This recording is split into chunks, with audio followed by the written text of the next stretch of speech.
이번에는 시사의 중요성입니다. 앞서 제가 여러 강의에서 언급했듯이 논술은 지식을 암기하는 시험이 아니라 지식의 활용 능력을 평가하는 시험이라고 그랬죠. 그런데 그 지식을 활용할 수 있느냐라는 그 능력이 바로 어디에서 나오느냐? 여기 나와 있는 시사에서 나옵니다. 시사를 여러분들 좀 어려운 단어로 느낄 수도 있는데 쉽게 표현하면 세상 돌아가는 이야기, 즉 뉴스라고 생각을 하시면 됩니다. 그래서 평상시에 뉴스라든가 이런 걸 통해 가지고 시사를 갖다 잘 여러분들이 몸속에 좀 간직을 하고 있어야지만이 논술 시험에서 제시문에 나오는 그 제시문을 즉 제시문을 지식이라고 보시면 됩니다. 그 지식을 여러분들이 이 시사를 통해서 활용을 함으로써 좀 더 설득력 있고 논리성이 강조된 본인의 주장을 할 수 있다라고 볼 수 있다는 거죠. 한번 시사의 중요성에 대해서 구체적으로 한번 살펴보시겠습니다. 시사는 논술에서 본다면 다면적 사고를 말하는 겁니다. 그래서 뭐 이러한 정치, 그 다음에 뭐 경제, 국제, 사회, 문화, 과학, 그 다음에 역사, 문화, 철학, 이러한 모든 부분을 여러분들이 나름대로 평상시에 잘 접해 놓고 있어야지만이 제시문에서 이러한 각 분야별로의 학문적 지식을 여러분들이 잘 활용이 가능하다는 것입니다. 그래서 시사라는 것은 어느 특정 영역뿐만 아니라 우리 주변의 모든 것이 다 이에 해당되기 때문에 관심을 둬야 됩니다. 그러기 위해서는 그만큼 평상시에 뉴스를 좀 자주 접할 필요가 있다는 거죠. 자주 접하다기보다는 의무적으로 매일매일 시사를 갖다 여러분들이 좀 접하기 위해서는 뉴스를 꾸준히 반복적으로 좀 접할 필요가 있습니다. 즉 생활화 시켜야 된다는 거죠. 그래서 지식을 활용하는 능력은 사회에 대한 지속적이고 깊이 있는 관심에서부터 시작이 된다는 겁니다. 그래서 여러분들이 다양한 이러한 시사적 분야를 조금 이해를 해 주실 필요가 있고요. 그리고 논술에서 제시문이 바로 이러한 지식을 나름대로 활용할 수 있는 시사와 연결고리를 띠는 거고, 또 논술 제시문에는 보게 되면 이러한 통계자료나 통계자료, 즉 표나 그래프 그림이 나오는데 이것도 지식보다는 이러한 시사를 통해서 충분히 여러분들이 이해하는 게 더 쉬울 수 있다는 겁니다.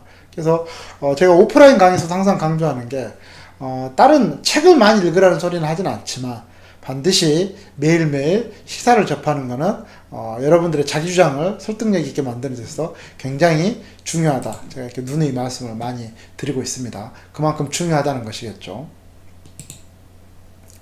그래서 이제 여러분들 방법론으로서 좀 한번 얘기를 해주자면, 여러분 네이버나 다음이나 이런 포털 사이트 가서 보게 되면 뉴스와 관련되는 이 챕터를 들어가 보시면요, 이렇게 전체가 나와 있고 사회, 정치, 경제, 국제, 문화, IT 이렇게 분야별로 나와 있죠. 그럼 이러한 세세한 기사가 나오는데 그 각각의 세세한 기사를 여러분들이 어떻게 논술적인 주제와 연결시켜서 보느냐. 그러니까 단순히 기사로서 보는 게 아니라 이게 과연 논술 시험에서 나온다고 접목을 시켜본다면 어떻게 받아들일 수 있느냐. 그렇게 여러분들이 좀 판단을 해 주시면 될 것 같아요. 예를 들어서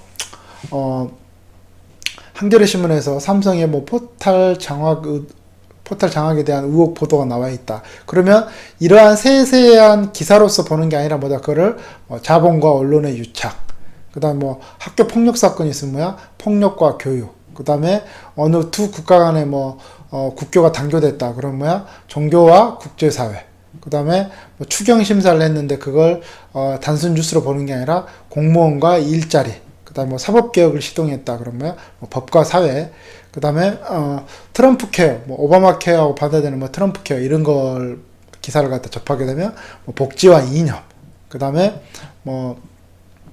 중국의 인권주의자가 사망을 했다. 그러면 인권과 중국의 국가주의, 그 다음에 여성병원의 결핵사태 이런 것도 의료복지, 이렇게 좀 더 확장된 개념으로서 여러분들이 논술로 주제화시켜서 기사를 접근해 주는 게 매우 중요하다. 이렇게 봐주시면 될 것 같습니다. 그래서 마찬가지. 그래서 이제 좀 더 세부적으로 보면은 사회에 관련되는 이러한 기사들, 그다음 또 한번 봐보실까요? 경제에 관련된 이러한 또 기사들, 그 다음에 정치에 관련된 이런 기사들을 또 여러분들의 논술로 주제화시켜서 접해 주시면 되고요. 그 다음에 문화와 관련된 이런 기사들, 또 부분별로 해서 여러분들이 논술 주제와 접목을 시키면 되고요. 또 국제사회에 관련되는 기사들을 통해서 또 논술로 여러분들 연결시켜 주시면 되고요. IT와 관련되는 것도 정보 사회와 관련되는 이러한 주제와 연결시켜서 좀 이해를 해주시면 되겠습니다. 그리고 이제 최종적으로 방법론적으로 아주 구체화시켜서 제가 조금 말씀을 드리면은요. 이거는 뭐 대입수험생이나 편입수험생 다 똑같이 해당되는데, 항상 신문을 갖다 읽어야 되는데, 신문에서도 가급적이면 사설을 꼭 읽기 바랍니다. 이제 간혹가다 선생님 뭐 진보적인 매체도 있고 보수적인 매체도 있는데 어느 걸 읽어야 됩니까 할 때, 여기서 말하는 거는 내용적인 부분보다도 신문 사설은 굉장히 짧은 글인데, 이 압축적인 이 짧은 글에 굉장히 그 신문사의 논조를 강하게 드러냅니다. 설득력 있게 쓰려고 굉장히 강하게 쓰거든요. 그래서 내용보다는 이러한 나름대로 형식, 이 짧은 글 안에서 어떻게 주장을 전개 나오는지 그런 형식적인 부분을 조금 여러분들이 연습하는 데 있어서 사설이 좋고요. 그 다음에 당연히 내용적으로는 뭐야? 진보와 보수의 두 내용을 보게 되면 서로 대립성을 띠겠죠. 그래서 이러한 대립성을 띠는 내용이 논술의 비교약형을 연습하는 데서는 굉장히 좋습니다. 그래서 가급적이면 진보와 보수 두 계열의 나름대로 내용을 읽어주시면 좋을 것 같고요. 그 다음에 칼럼도 읽으면 굉장히 좋습니다. 이 칼럼을 주로 쓰는 사람들이 누굽니까? 대학 교수님들이 주로 신문에 칼럼을 기고를 많이 하고 있기 때문에 내 답안을 채점해야 될 교수님들이 과연 글을 어떻게 쓰느냐, 논리적이고 설득적인 글을 어떻게 쓰느냐, 그걸 보게 되면 우리가 적을 알면 백전백승인 것처럼 나를 채점하는 교수들이 글 쓰는 방식, 그 다음에 내용의 설득력, 이걸 보게 되면 훨씬 더 내 글이 좀 더 나아질 수 있게 되겠죠. 그리고 이것도 꼭 대입수험생뿐만 아니라 편입수험생들도 마찬가지인데요. 책을 읽을 때 굳이 여러분들이 무슨 이제 간혹가다 그런 강사들이 있어요. 꼭 무슨 뭐 철학책, 어떤 책을 읽어라. 그 다음에 굉장히 어려운 뭐 경제학 이론이라든가 사회과학 이론책을 꼭 필독서로 꼭 읽어라 하는데, 그건 저는 결코 추천하고 싶지 않습니다. 뭐 그렇게 어려운, 특히나 뭐 아직도 논술을 철학이라고 생각해서 뭐 철학책을 읽어야 된다고 말하는 사람이 있는데, 그런 경우는 아주 잘못된 경우고요. 가장 여러분들이 중요한 거는 어떤 기본적인 상식 수준의 지적 수준을 갖다가 답안에서 좀 드러나줘야 되는데, 그러기 위해서는 고등학교 때 여러분 사탐 교과서 있죠. 이걸 구입해서 조금 여러분들이 읽어주시면 좋습니다. 편입 준비하는 대학생들 같은 경우는 좀 구입을 하든지 아니면 동생이라든지 주변의 지인한테 구해서 보면 되고요. 대학 입시 수험생들 같은 경우에는 고등학교 3학년은 당연히 사탐 교과서를 가지고 있겠죠. 그래서 그거를 책을 읽어야 됩니다. 문제집을 읽어서 지식을 여러분들이 이해하는 게 중요한 게 아니라 완전한 문장체로 되어 있는 교과서 그 자체를 갖다 읽는 게 중요합니다. 그래서 반드시 사탐 교과서, 뭐 지리, 한국 지리나 세계 지리, 이런 지리와 관련된 이런 건 안 읽어도 됩니다. 대신 그 외에 윤리와 관련된다는 거라든지 정치, 경제, 사회, 문화 이런 부분에 사탐 교과서는 좀 빠른 속도로, 이것도 시간을 길게 잡을 필요 없어요. 하루에 뭐 한 책을 갖다가 주말에 읽으면 충분히 가능한 시간이니까 여러분들 부담감 갖지 마시고 처음부터 끝까지 한 번씩 쭉 읽어 내려가면 굉장히 시사에 도움이 많이 됩니다.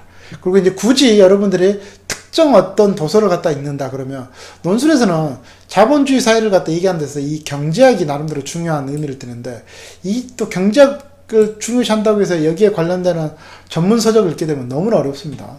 이제 제가 추천하는 거는 유시민 작가가 쓴 경제학 카페, 아주 그 스테디셀러죠. 오랫동안 베스트셀러를 하고 있는데요. 이 경제 카페를 읽으면 정치, 경제, 사회 모든 분야가 경제로 어떻게 연결되는가 내용적인 부분에서도 도움이 되고요. 그 다음에 유시민 작가가 글을 쓰는 게 굉장히 논리적으로 형식적인 부분에 대해서 좀 완성도가 높은 글을 쓰고, 상대방에게 어려운 내용도 쉽게 전달하는 글의 형식을 가지고 있으니까 내용뿐만 아니라 형식을 여러분들이 공부하는 데도 굉장히 도움이 될 수 있다, 이렇게 봐주시면 되고요. 그 다음에 여러분들이 TV, 꼭 신문이나 텍스트 이런 책뿐만 아니라 이러한 TV만 제대로 보더라도 충분히 시사성이 많이 늘 수 있다. 그래서 여기는 EBS 다큐 프로그램이라든지 EBS 지식 채널 그 다음에 이러한 잡학사정 관련되는 프로그램, 그 다음에 토론, 일요 진단 같은 시사 토론 프로그램, 이슈를 말한다. 그 다음에 뭐 종편 같은 경우에서도 썰전이나 예부자들, 그 다음에 뭐 강적들, 판도라 이런 거 꼭 무슨 이념적으로 진보다 보수다 중도다 이런 거 따지지 마시고 거기에 나오는 인물들이 과연 좋은 내용을 했을 경우에는 그걸 자기 걸로 받아들이고 뭔가 좀 안 좋은 방향으로 얘기했거나 좀 틀리게 좀 짜증나게 얘기했다. 그러면 그에 대해서 비판적으로 좀 접근해서 본인 시사로 가져가면 되겠죠.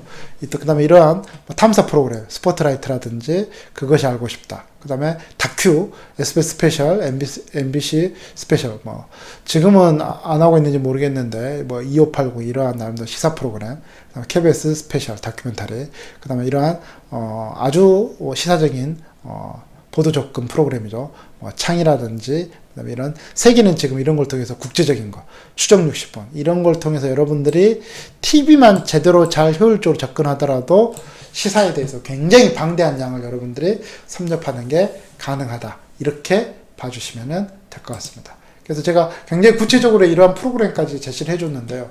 이렇게 다양하게 여러분들이 이걸 공부라고 생각하지 말고 습관이다, 생활이다 이렇게 생각해 주시면 충분히 시사에 대해서 여러분들도 폭넓고 아주 전문적이진 않더라도 논술 답안으로서 설득력 있는 내용을 접근하는 데 있어서 지식을 활용하는 데 있어서는 굉장히 도움이 될 수 있다. 이렇게 봐주시면 되겠습니다.